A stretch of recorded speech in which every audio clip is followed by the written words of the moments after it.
Les sujets du jour de la revue fiduciaire. Premier sujet de notre JT. Décret d'application de la loi, partage de la valeur.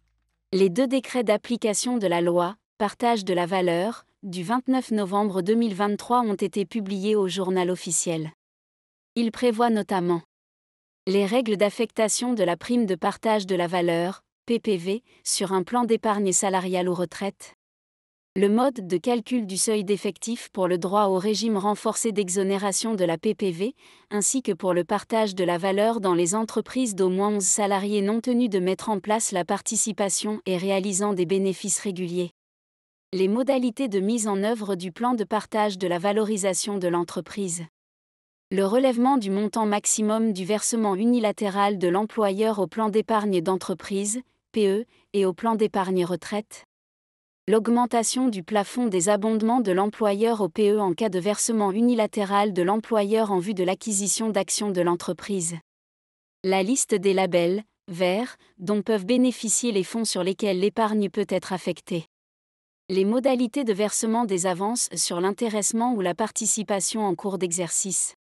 3 nouveaux cas de déblocage anticipé pour la participation et le PE. La prise en compte de l'assimilation du congé de paternité et d'accueil de l'enfant à du temps de présence en cas de répartition de la participation proportionnellement au salaire. Deuxième sujet de notre JT. Location soumise à TVA. Depuis le 1er janvier 2024, les locations de biens meubles corporels, autres que des moyens de transport, fournis à un preneur établi ou domicilié hors de l'Union européenne sont soumises à la TVA française dès lors qu'elles donnent lieu à une utilisation en France. Le prestataire doit déterminer le lieu d'établissement du preneur sur la base des informations factuelles fournies par ce dernier. En pratique, les pièces justificatives telles que le passeport, la carte consulaire, la carte d'identité ou de séjour peuvent être utilisées pour établir une telle preuve. Troisième sujet de notre JT. Irrégularité dans la transformation d'une SARL en société par action.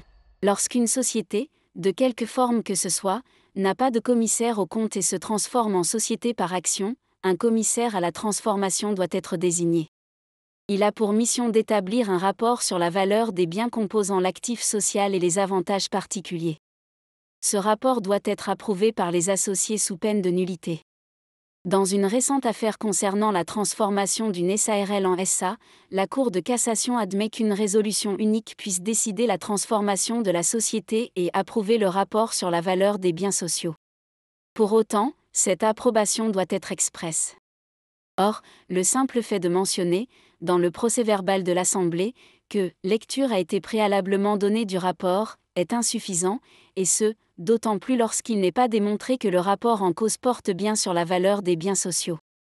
Par conséquent, la transformation de la SARL en SA est annulée. En pratique, le procès-verbal de l'Assemblée doit précisément indiquer les termes suivants. L'Assemblée générale approuve le rapport sur la valeur des biens composant l'actif social et sur les avantages particuliers.